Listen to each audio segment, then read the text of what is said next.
today I'm off to shop for first time buyers. So I'm going there today and I'm gonna bring you guys along so you guys can learn a thing or two from the workshop. Oh, look at this, guys. I'm supposed to be on a diet. I rebuke you in the name of Jesus. We're going ahead. We're not going to buy those pastries. So like I was saying, so today taking guys along with me so we can all learn a thing or two about owning properties. We can all learn a thing or two. Okay guys, come with me. I'm in London. It's been a while I've been to central London. I usually don't come to central London because I work close to the house. I work close to where I live, so I don't get to go on the train every day. I don't get to go walk. I don't get to come to central London often. So when I come to central London, I'm usually very excited. So see you guys.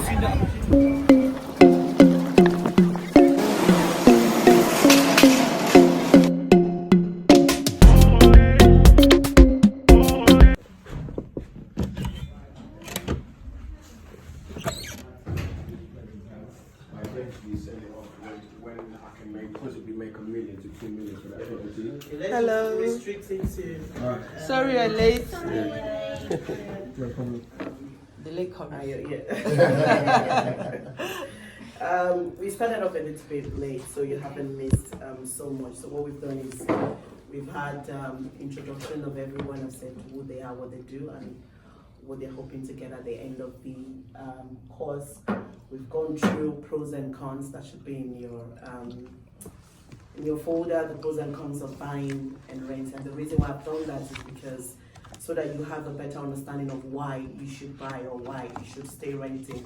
But I would imagine everyone wants to buy, isn't it? But you should have a better understanding. I did say the reason why I put this up is because most times people, and I'm glad we're doing this, which is going to cover what I'm saying, that most times people make decisions based on family members or what they've heard, what they've seen, rather than acquiring the right knowledge. So we're just going around now and asking everyone make So this is just, I didn't plan this out.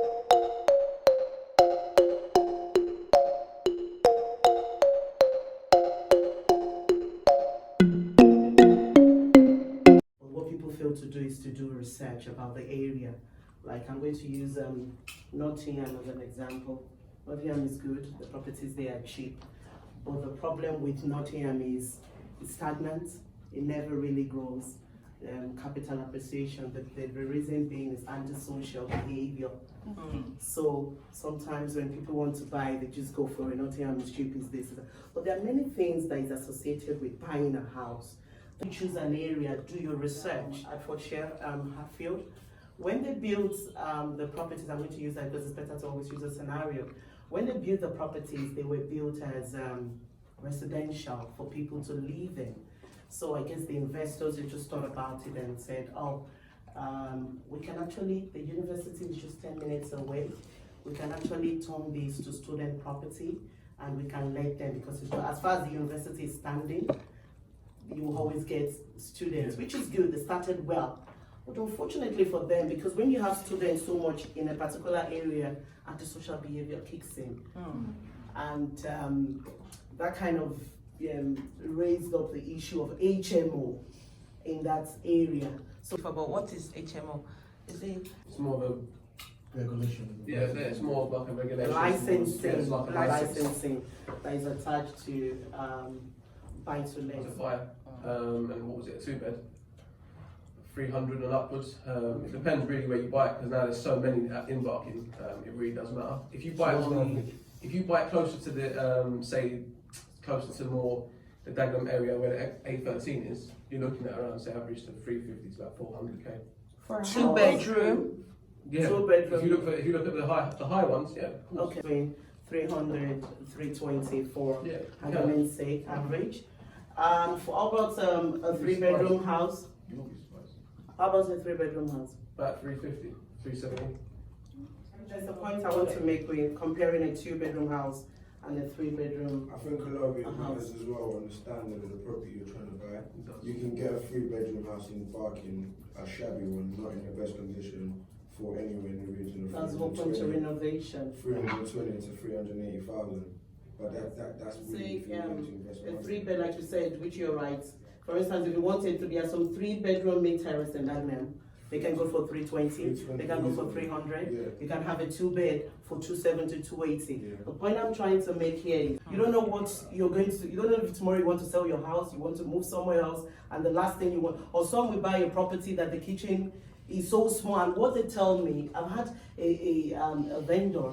The kitchen was so I couldn't even believe it was like a box room. But the reason they told me, which was fair enough, they said because the price then, when they wanted to buy it, it was cheap for them and they bought it.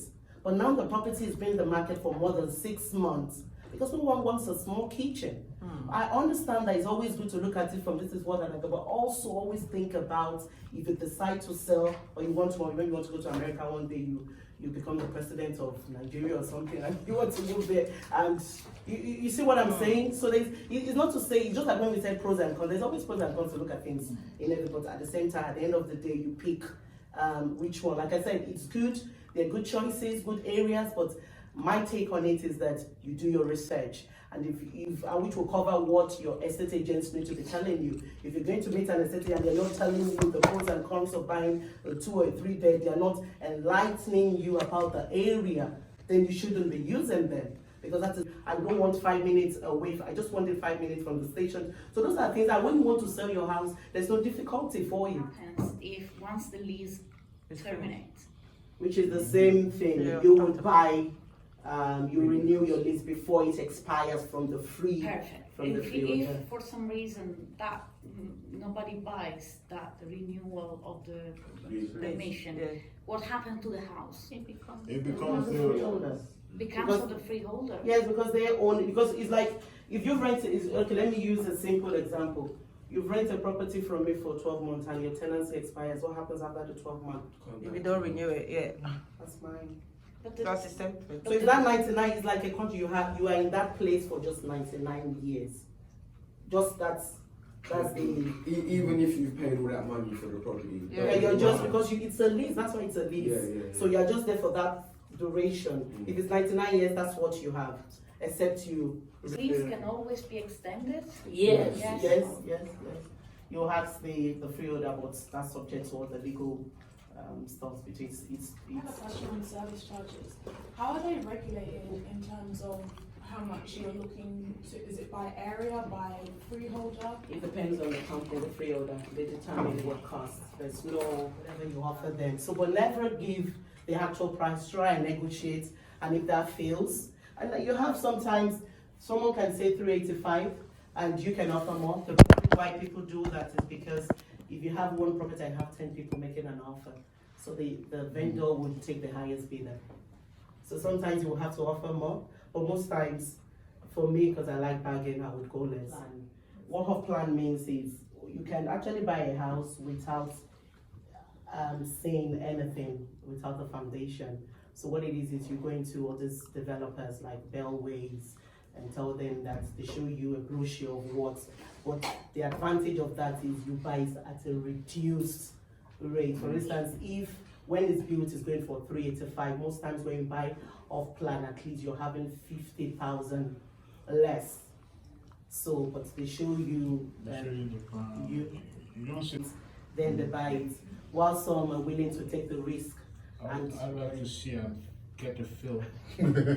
Beautiful thing about this whole thing in England is everything is monitored, is controlled. So even from the moment you reserve the plot, there's a contract between yourself and the builders. They tell you this is it and everything. Even old houses, there's a contract. So whatever they tell you is going to come with the house should come with the house. And if it doesn't, then that's a legal case. But most times you've had one-offs, yes, but you have more success than loss. So just.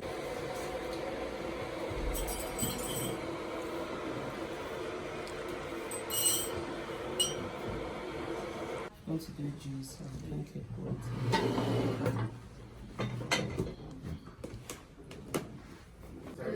But the other ones, they were like, That's crazy. houses.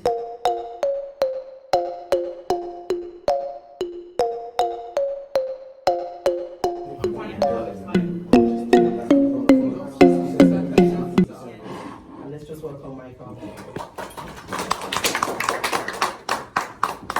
Hi guys, I work for a firm called TTS Solicitors. I'm managing partner and head of conveyancing. I've been for over 24 years now. As Stephanie says, a lot of people have properties but they don't quite get the point. There's a lot of things which can be quite straightforward and there's a lot of things which can be quite technical. When you buy a property, you might just sort of say, well, I have a property, I have an understanding of it, which in hindsight seems nice.